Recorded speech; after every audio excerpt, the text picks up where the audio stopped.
इतना लोकप्रिय ग्रंथ है, अकबर के टाइम में 16वीं शताब्दी में लिखा गया है। आज तक भारतवर्ष में 500 वर्ष, लगभग 600 वर्ष होने जा रहे हैं। भारतवर्ष में इतना लोकप्रिय ग्रंथ है आज भी कि आप जब भी सुनेंगे तो उसमें आनंद ही आता है। घरों के अंदर भी रामायण है, बहुत सी माताएं बहनें पढ़ती रहती हैं, बड़ा आनंद आता है। यानी आज तक आप रामायण ग्रंथ को ये नहीं कह सकते हो कि आउटडेटेड हो गया है। जब भी पढ़ते हो कभी आनंद आता है, जब भी पढ़ ऐसा काव्य अवधी भाषा में बनाया है। तो देखो, रामचरितमानस के रचयिता गोस्वामी तुलसीदास जी को उनकी पत्नी रत्नावली ने बनाया था। अच्छा, कालिदास को किसने बनाया? अगर आपको याद हो, कालिदास को भी उनकी पत्नी विद्वोत्मा ने बनाया। उनकी पत्नी विद्वोत्मा अद्भुत विद्वान थी। कालिदास का पंडितों ने एक षड्यंत्र करके उससे विवाह करा दिया था। तो जब पता लगा विद्वोत्मा को कि ये तो बिल्कुल ही निरक्षर अज्ञानी है, तो उन्होंने कहा कि मैं पति रूप में आपको उस समय स्वीकार करूंगी जिस समय आप विद्वान बन के मेरे सामने आओ। कालिदास ने उसके बाद घोर तपस्या की और विद्या प्राप्त की, और फिर संस्कृत का अद्वितीय विद्वान बन के संस्कृत में जो काव्य लिखे हैं, उसके बाद जब वो विद्वोत्मा के पास गया है तब विद्वोत्मा ने उसे पति रूप में स्वीकार किया है। तो देखो, कालिदास को भी विद्वोत्मा ने बनाया। ऐसे ही प्राचीन काल में तमाम ऋषियों के साथ जो पत्नियां रहती थी, उन्होंने ऋषियों को प्रेरित किया है, बनाया है। तो नारियां जो हैं, याद रखो, वो हैं जो अपने पति को पतित होने से बचाती हैं और सुमार्ग पर प्रेरित करती रहती हैं, सुमार्ग पर प्रेरित करती है। तो मुंशी राम के जीवन में भी ये घटना जो थी घटित हुई। एक दूसरी घटना और मुंशी राम के जीवन की बताना चाहता हूं, जो मुझे बहुत प्रेरित करती रहती है। वो तलवन के रहने वाले थे और वो आगे चल करके बैरिस्टर बने थे, वकील बने थे। तो उनकी वकालत की परीक्षा थी लाहौर में, उसकी तैयारी के लिए उन्हें लाहौर जाना था। तो तलवन में रह रहे थे, क्योंकि वकालत की परीक्षा होनी थी, उसकी तैयारी के लिए उन्हें लाहौर जाना था। तो उन्होंने लाहौर जाने की तैयारी की और पिताजी से कहा कि मैं कल लाहौर जाऊंगा। लाहौर जाने के लिए वो पिताजी के पास आशीर्वाद लेने के लिए, पैर छूने के लिए, प्रणाम करने के लिए जब गए तो रब्बा तैयार था। उस समय रब्बा मजहूरी चला करते थे, बैलों की गाड़ियां वो चलती थी। उस समय यातायात की ये साधन इतने नहीं थे जो आजकल विकसित हो गए। तो जब वो चलने लगे पिताजी के पास, तो पिताजी को उन्होंने चरण स्पर्श किए, आशीर्वाद मांगा कि मैं लाहौर जा रहा हूँ, परीक्षा की तैयारी करनी है। तो पिताजी ने कहा कि ठहरो। उनके पिताजी जो थे शिव भक्त थे, बहुत जबरदस्त शिव भक्त थे। तो उनके पास उनका सेवक बैठा हुआ था भीमा। तो उन्होंने भीमा से कहा कि भीमा जाओ, पूजा की थाली लेकर के आओ। तो भीमा पूजा की थाली लेकर के आया। उसमें कुछ फूल थे, कुछ मिठाई थी, और उसमें एक अठन्नी, उस समय अठन्नी चला करती थी, अठन्नी चवन्नी है, तो एक अठन्नी भी रखी हुई थी पूजा के लिए। लाकर के भीमा ने दिया। तो पिताजी ने कहा मुंशी राम से, मुंशी राम जाओ पहले पूजा कर। अब ये जो थे, इस बीच में इनका ऋषि दयानंद से संपर्क हो चुका था और सत्यार्थ प्रकाश ये पढ़ चुके थे। तो इनका मूर्ति पूजा से विश्वास हट गया था। जब पिताजी ने ये कहा कि जाओ पूजा कर आओ, क्योंकि तुम्हें जाना है, ये आशीर्वाद लेने गए थे, तो घर से जाते थे तो पहले पूजा करके जाया करते थे। अब स्वामी श्रद्धानंद लिखते हैं कि मेरे सामने उस समय बड़ा धर्म संकट हो गया। धर्म संकट ये हो गया कि एक तरफ तो मेरा सिद्धांत था और एक तरफ मेरे पिताजी की आज्ञा थी। पिताजी की आज्ञा थी कि जाओ पूजा करके आओ, और मेरी आत्मा जो थी सिद्धांत है ये स्वीकार करती थी कि पूजा निरर्थक है। अब मेरे सामने कि ये धर्म संकट था। तो उस धर्म संकट के समय में मैंने धैर्य धारण करके पिताजी से ये कहा कि पिताजी, आप कह रहे हैं तो मैं पूजा तो कर सकता हूँ, लेकिन वो निरर्थक होगी, मेरा दिल स्वीकार नहीं कर रहा है, मैं आपके सामने झूठा साबित हो जाऊंगा। क्यों? तो पिताजी ने कहा ऐसी क्या है कि मेरा सिद्धांत यह है कि मैं मूर्ति पूजा कर नहीं सकता। अब आपका आदेश है कि इस काम को करके जाओ। अगर मैं इस काम को करता हूं तो मेरा दिल अपने में ही झूठा मैं बनता हूँ, अपनी आत्मा में ही मुझे गिलानी होती रहेगी कि तू ये मानता था, तूने ये काम करा। और अगर काम नहीं मानता हूँ तो पिताजी आपकी अवज्ञा होती है, तो पिताजी शांत हो गए। पिताजी ने खर्चे को रुपए दिए उन्हें 400-500, कहा कि जाओ तुम लाहौर। चले गए, वहां से आए, रब्बे में बैठ गए, मजूरी में चलने लगे। अब देखो, चलते समय मुंशी राम के मन में एक बात आती है जो प्रभावित करती है जनता। मुंशी राम कहते हैं कि जब मैं अपने पिता की आज्ञा का पालन नहीं कर पा रहा, उनके सिद्धांतों को नहीं मान पा रहा, तो मुझे पिताजी की संपत्ति पर क्या हक है? मुझे पिताजी की संपत्ति पर भी कोई हक नहीं है। और वो ऐसा सोच करके पिताजी ने जो खर्च के लिए उन्हें 400-500 रुपए दिए थे, उन रुपयों को भी उन्होंने सेवक को दिया जो गाड़ी के साथ था। कहा कि ये रुपए पिताजी को दे देना और उनसे कहना कि जब मैं उनकी आज्ञा का ही पालन नहीं कर पा रहा हूं तो उनकी संपत्ति पर भी मुझे कोई अधिकार नहीं। अब देखो कितना बड़ा निर्णय है ये। एक लड़का परीक्षा की तैयारी करने जा रहा है, उसके पास अपना कोई धन नहीं है, पिताजी का दिया हुआ धन है। वो सोच रहा है कि जब मैंने पिताजी की आज्ञा का पालन ही नहीं किया, जब मैं उनके विचारों का ही नहीं हूं, तो मुझे उनका धन लेने का भी अधिकार नहीं है। आज कोई ऐसा लड़का ऐसा निर्णय कर नहीं पाएगा। आज लड़के माता पिता की उपेक्षा भी कर रहे हैं और उनके धन को भी ले रहे हैं, संपत्ति को भी ले रहे हैं। ये नहीं सोच रहे कि जब मैं माता पिता की बात ही नहीं मान रहा तो मुझे उनके धन से ही क्या मतलब है, मुझे उनका धन भी नहीं चाहिए। तो वो नौकर को रुपए वापस कर देते हैं पिताजी के। जब पिताजी को रुपए वापस मिलते हैं तो उन्हें और भी दुख होता है, और वो कहते हैं कि मुंशी राम से कहना कि मुंशी राम ने मुझे एक वचन दिया है, और वो वचन ये है कि मैं आध्यात्मिक बात तो आपकी नहीं मानूंगा पिताजी, लेकिन सांसारिक जो भी आदेश होंगे वो मैं आपके मानूंगा। तो सांसारिक आदेश है कि धन मुंशी राम को लेना है। जब मुंशी राम से जाकर के लौट करके सेवक ने कहा कि पिताजी ने ऐसा कहा है कि आध्यात्मिक बात में तुम स्वतंत्र हो, पूजा करो न करो, लेकिन सांसारिक बात में तुमने मुझे वचन दिया है कि पिताजी मैं सांसारिक आज्ञाएं आपकी पालन करूंगा। तो वो रुपए फिर मुंशी राम ने लेकर के वहां गए। तो देखो कितना बड़ा निर्णय था मुंशी राम का। ये भी एक प्रेरणादायक आज के युवकों के लिए है। आज के युवक माता पिता की उपेक्षा कर रहे हैं, लेकिन धन ले लेना चाहते हैं, संपत्ति ले लेना चाहते हैं, मकान ले लेना चाहते हैं, दुकान लेना चाहते हैं, सब कुछ करना चाहते हैं।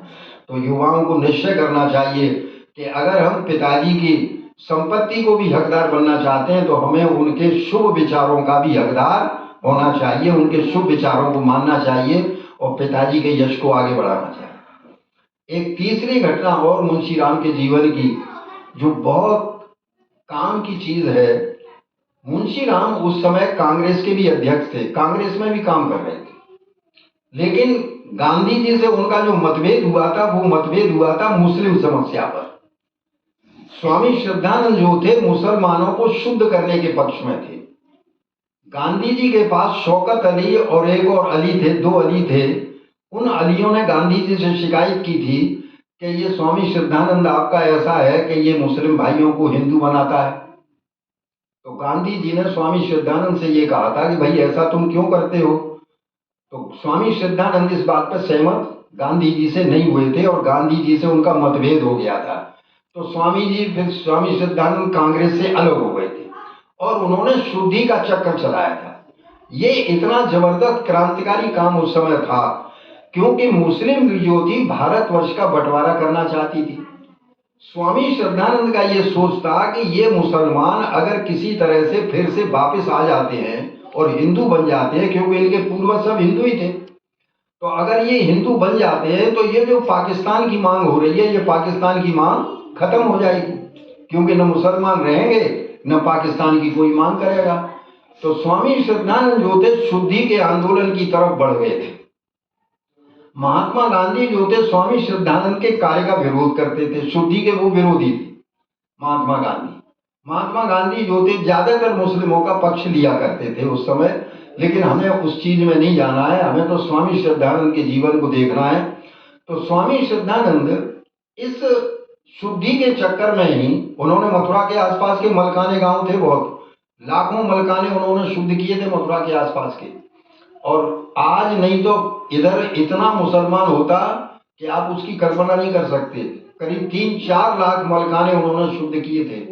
और उस समय के आर्य समाज के टॉप के जितने नेता थे उच्च कोटि के, सब स्वामी श्रद्धानंद के साथ जुड़े हुए थे, उनके साथ सहयोग कर रहे थे।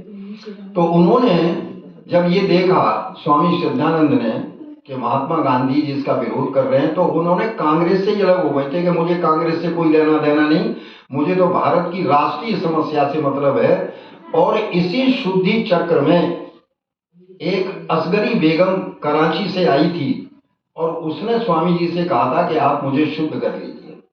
स्वामी जी ने उस असगरी बेगम को हिंदू बनाया था। मुस्लिम जो थे इस बात से, जो कट्टर मुसलमान थे, वो बहुत चिढ़ गए और उन्होंने ये अनुभव किया कि अगर ये व्यक्ति जीवित रहता है तो हमारा तो योजना खत्म हो जाएगी, क्योंकि भारतवर्ष में से फिर बंटवारा करने की मुस्लिम लीग की मांग ही खत्म हो जाएगी। तो जो कट्टर मुसलमान थे उसमें से एक अब्दुल रशीद नाम को काम सौंपा गया कि तुम किसी तरह से स्वामी श्रद्धानंद को रास्ते से हटा।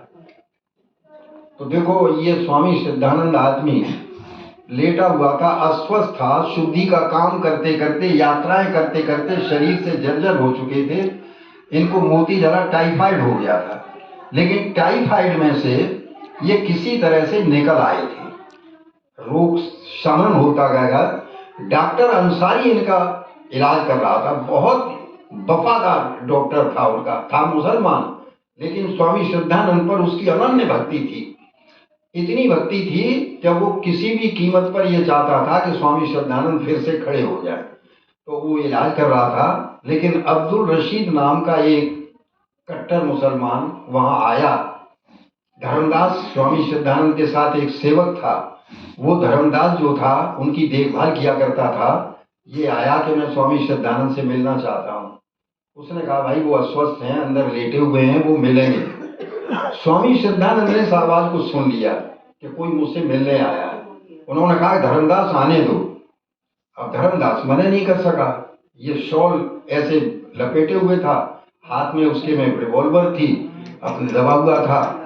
धर्मदास समझ नहीं सका, अंदर मिलने वो गया तो उसने पानी पीने की इच्छा प्रकट कर दी। धर्मदास पानी लेने चला गया, उसने लगातार 3 गोलियां चला करके उनको वहां धराशायी कर दिया। धर्मदास लौट करके आया तो देखा कि ये भागना चाहता, तो धर्मदास ने उसे पकड़ लिया, दबोच लिया उसे। बहुत बलवान था धर्मदास भी, एक तरह का पहलवान था। उसने दबोच लिया और जब तक पुलिस नहीं आ गई तब तक उसे वो दावे रहा। तो इस तरह से अब्दुल रशीद के कारण स्वामी श्रद्धानंद का बलिदान हुआ है। स्वामी श्रद्धानंद जो थे उनमें एक और गुण था, वो हरिजन उद्धारक भी थे, उनको दलितोद्धारक भी कहते हैं। एक गांव था हरियाणा में, वहां पर हरिजनों का एक गांव से बाहर, पहले गांव से बाहर हरिजनों के घर हुआ करते थे, गांव के बीच में नहीं होते थे, आबादी के बीच में 4-5 घर थे, बाहर बने हुए थे। उनके पास अपना कुआं नहीं था पानी पीने के लिए, पानी पीने के लिए कुआं नहीं था। तो जो कुआं थे सवर्णों के, उन कुओं के पास वो आकर के अपनी गागर या बाल्टी वगैरह बर्तन रख जाते थे। वो कुएं में पानी खींच नहीं सकते थे, अगर कुएं से पानी खींच लेंगे तो सवर्ण मारते थे, उन्हें पीटते थे। तो वो बाल्टी रख जाते थे, अपनी बर्तन रख जाते थे। सवर्ण कोई आया करता था कुएं पर पानी भरने के लिए, तो उनके बर्तन में भी पानी वो डाल देता था, वो लेकर के फिर जाया करते, तो उन्हें पानी खींचने का हक नहीं था। तो ये जो हरिजनों की समस्या थी, इस पर गांव वाले लोग बड़े परेशान थे। कुछ लोग उनमें से आर्य समाजी बन गए थे गांव के लोग। उनने सोचा कि इस समस्या का हल कैसे किया जाए, हरिजनों को पानी खींचने का अधिकार कुएं से कैसे दिया जाए। बेचारे कभी कभी प्यासे बैठे रहते हैं, सवर्ण कोई नहीं आता है, कोई उनकी बाल्टी भर देता है, कोई नहीं भी भरता है उनके मटके। तो उन्होंने स्वामी श्रद्धानंद जी से इस विषय में परामर्श किया।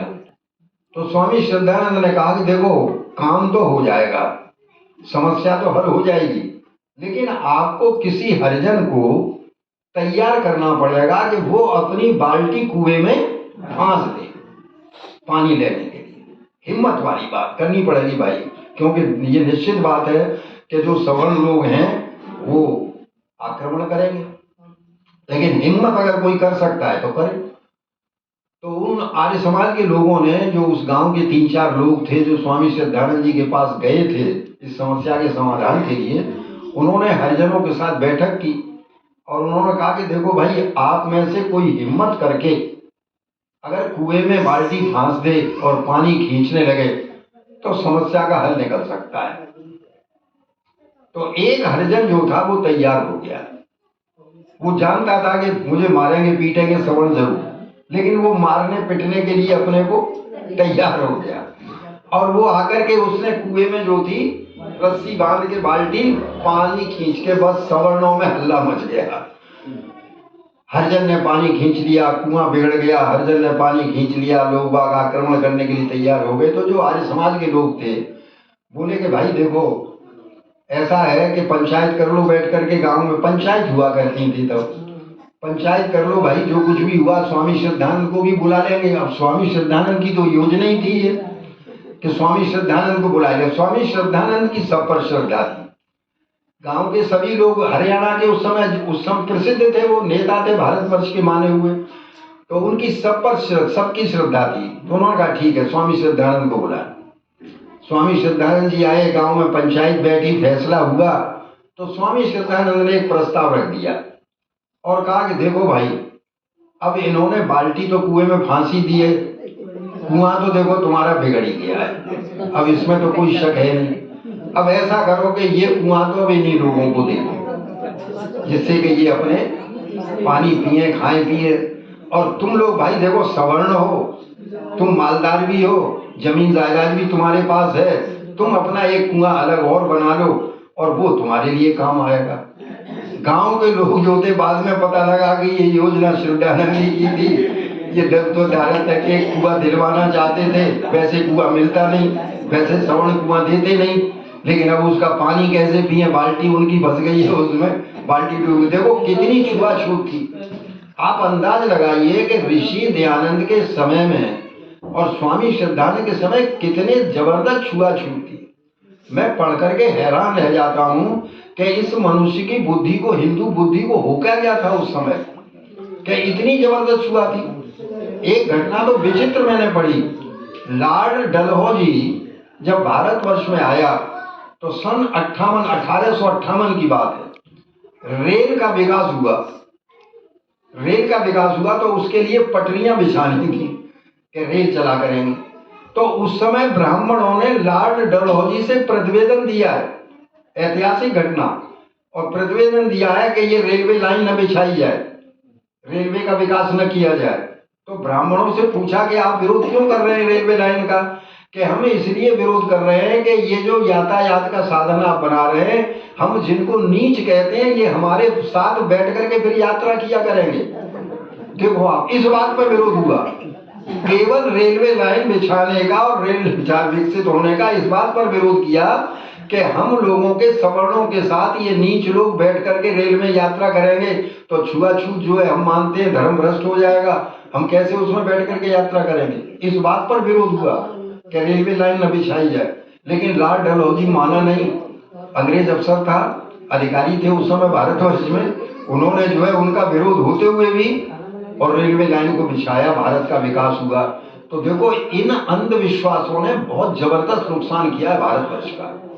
लेकिन ये जितने महापुरुष आप देख रहे हैं, इन सब महापुरुषों ने अपने जीवन की आहुतियां भारतवर्ष में से अज्ञान मिटाने का, अंधविश्वास मिटाने का, राष्ट्र की काम करने का, वेद प्रचार का काम करने का, राष्ट्र की उन्नति करने का, इन सब ने जो काम किया है वो अद्भुत काम है। इन सबके जीवन पढ़ा करो कभी कभी, इनके जीवन प्रेरणा देते हैं। इनमें से कोई ऐसा व्यक्ति नहीं है जिसने जीवन की आहुति नहीं दी है। घोर संकट भी सहे हैं, अपना धन भी व्यय किया है, अपना जीवन भी व्यय किया है, अपने परिवार की चिंता नहीं की है, लेकिन उनके सामने राष्ट्र की चिंता का सवाल रहा है। इन शब्दों के साथ आज की बात यहीं विराम करता हूं और आप सबका बहुत धन्यवाद करता हूं।